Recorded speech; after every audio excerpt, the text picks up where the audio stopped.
I was on my normal routine ride home. I saw these ambulances. I saw caution tape.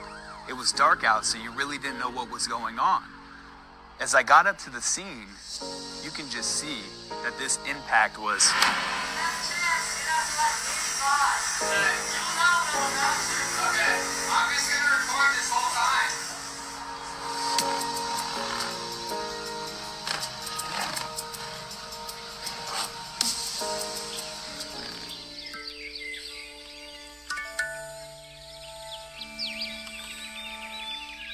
Chaz Baldwin was born November 25th, 1991. Chaz got his first dirt bike when he was 5.5, 6 years old. Trying to describe Chaz as a kid growing up is like trying to stop the wind. He was infectious. He was a go-getter from the day he was born. Stars when you walk in. He was always climbing trees and getting into crazy stuff. Really fun growing up with these kids. Like, Chaz was blast. Really, we are quite contrary to. I do not advise you to try any of this or support your little brother in doing any of this. So let's start a fire.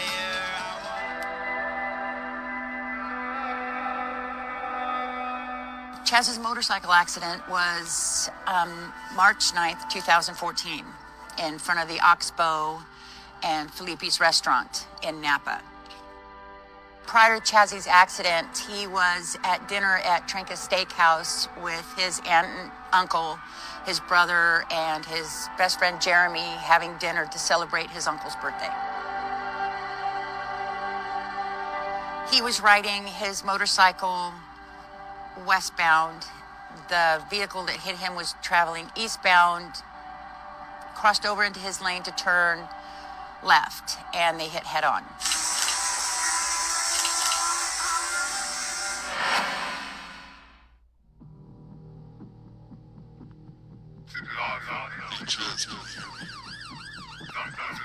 Chaz. Wake up, buddy.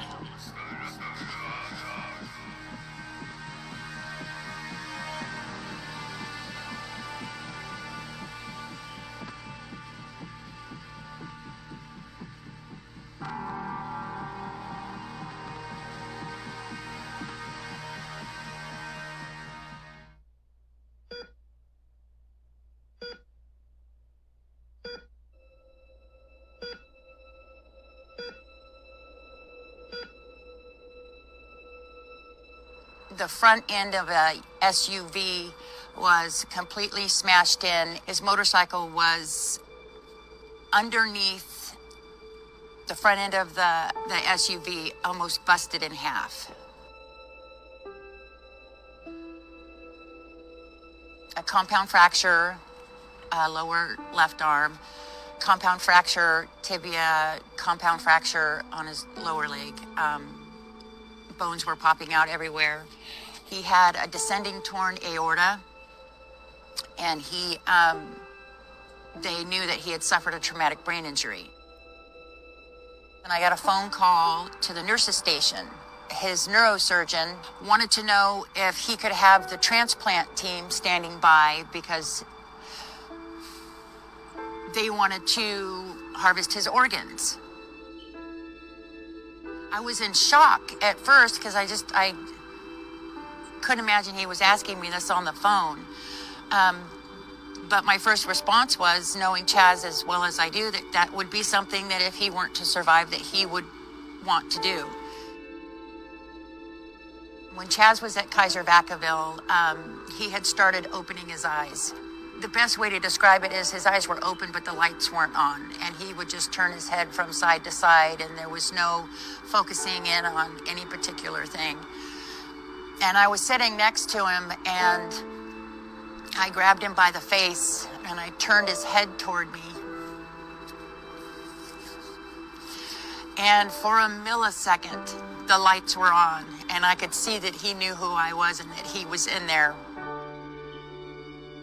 Jumped up, ran out of the hospital, and had to call his dad, and crying on the phone, telling him he's in there, he's in there. And that's when we knew he was in there. Okay, stick your tongue out for yes.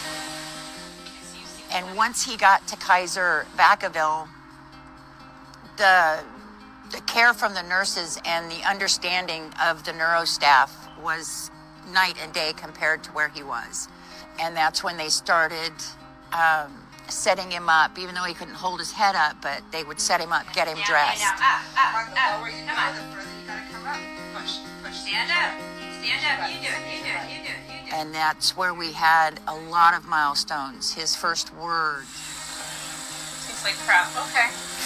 Like your taste buds are working. Eating, swallowing ice chips was all at Santa Clara. He was taking his first steps in Santa Clara. And hearing him be so excited that he was doing it is something that I'll never forget. I know. Look at where you're going. You're walking down the hall. You're doing it, honey. I know it's hard, sweetheart, but you're doing so good. Look at you go. I can't wait for you to see how far you've walked. You did it. That was wonderful.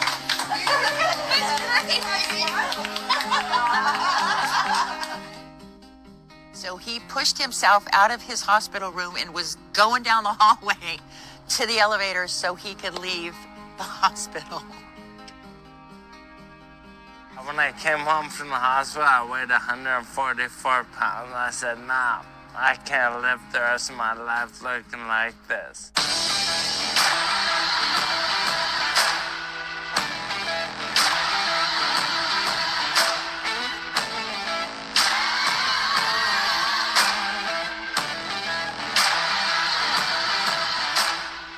When I wake up, it's all about working out. Like I woke up this morning, I went for a bike ride. And I ride for like 20, 30 miles. I think the farthest I ever rode is 40 miles.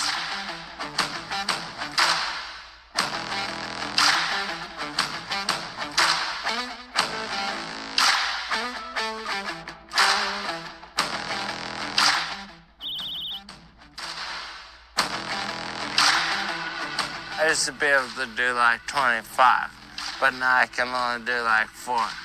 But I'm pushing for more than that.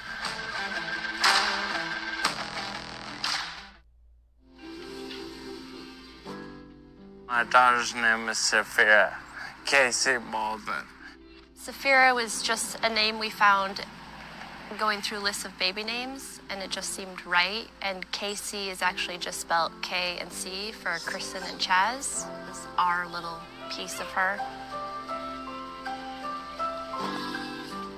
I told Chaz that he was going to be a dad by making him like a storyboard with candy bars that kind of played into the story. He came over and then he read it, and it took him a minute to process what it said. And then he was like, wow, I'm gonna be a dad.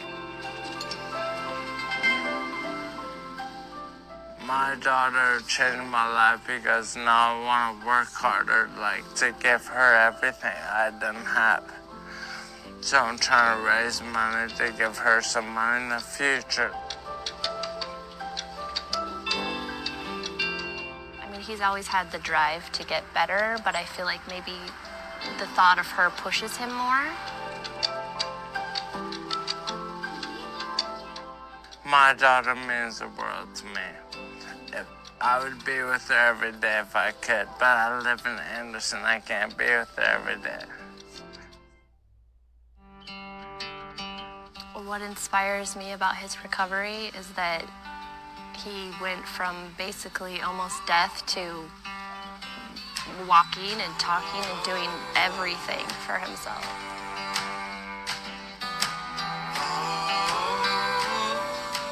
My goal is to travel the world and give him, to be an inspirational speaker.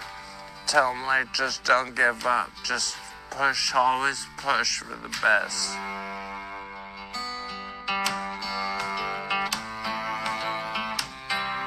He's naturally self-inspired. You know, he just wants to be a better person, and he's always wanted that. Chaz is very smart. He is aware of his limitations right now, but he doesn't make excuses for it. He just knows that he's just got to keep doing it over and over again until he gets it right.